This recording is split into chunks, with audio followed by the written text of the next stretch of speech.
This episode of Christmas Past is the second in a three-part series about Santa Claus. And even though children love Santa, these episodes are not for them. Grown-ups, please enjoy them on your own. Thanks. In Act 1 of our story, we met the man himself, the historical Saint Nicholas who lived in the 4th century in present-day Turkey, the protector and miracle worker whose legend spread across Europe with Christianity itself. It's been said that legends are materials to be molded, and not facts to be recorded. They grow and morph. They change with the times and the tellers. A legend can often tell you more about the culture that keeps it than it does about the subject of the legend itself. We're about to see several cultures and historical events leave their imprint on the legend of St. Nicholas as we begin Act 2 of our story. A snowball rolls through Europe. I'm Brian Earl. This is Christmas Past.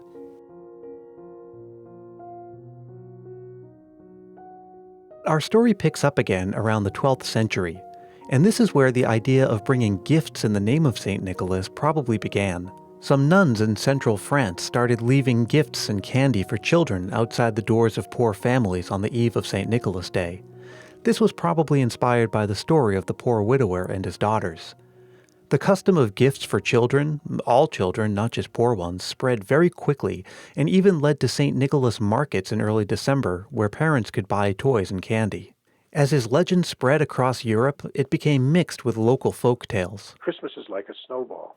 That's author and professor Bruce David Forbes. You might remember him from Act 1 of our story. And when I say Christmas is like a snowball, I don't mean a snowball that you throw, but a snowball that you roll to make a snowman or a fort. And when you roll the snowball, it picks up things, and it gets bigger, and it changes size and shape. At this point, St. Nicholas still has nothing to do with Christmas itself. We'll get to that. But nevertheless, we can still see the snowballing effect in action.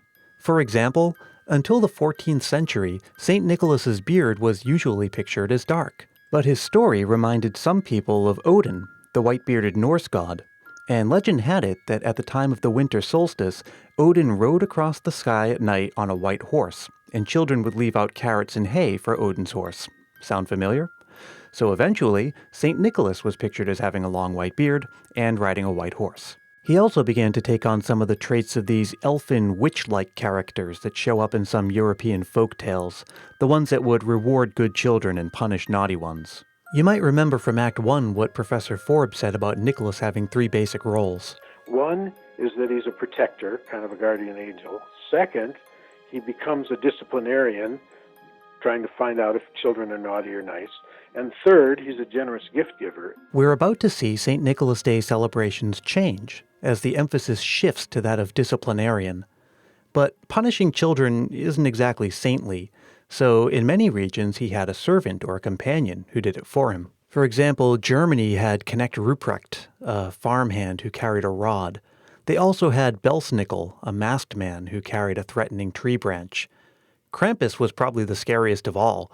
He was found in Austria, and he was sort of a goat demon. These guys and others like them, and there were a lot of other guys like them, all did basically the same thing. They'd give small gifts to children who were well-behaved and threaten the ones who weren't.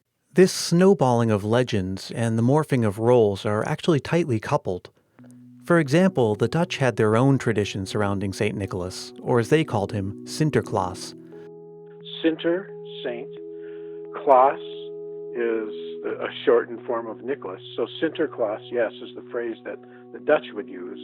But Spain conquered the Netherlands in the 16th century and had a lot of influence on the Dutch Catholic Church. Eventually, the Dutch legend of Sinterklaas told that he spent most of the year in Spain, keeping track of children's behavior. Spain itself had a strong Arab influence from its own history, which also trickled into the Sinterklaas legend. Arab Muslims were in control of a major part of Europe, especially Spain, for a long period of time. That influence is there, and so when they were in Spain, the St. Nicholas tradition continued, but he got a sidekick who was called, in English, he would be called Black Pete. Black Peter was pictured resembling a Moor, wearing a turban and a gold earring, and sometimes there were several Black Peters. The Black Peter story is the subject of a comic essay by David Sedaris called 6 to 8 Black Men.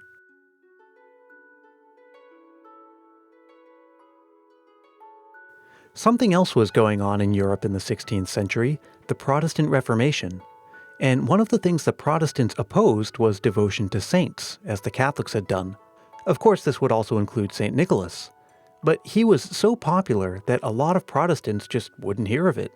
St. Nicholas was so popular you just couldn't win. And so it was allowed to continue. In other places, you tried to have a substitute.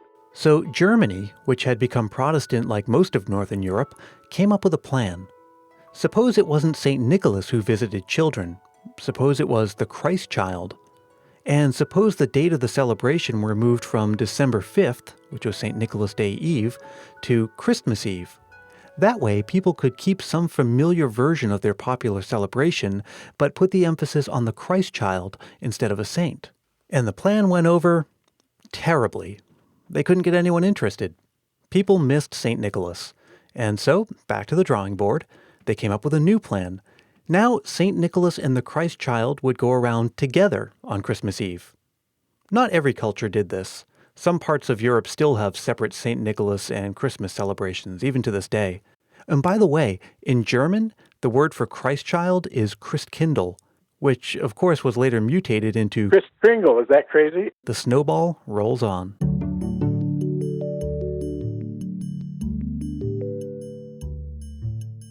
Sometime during all of this, St. Nicholas also got a fashion makeover.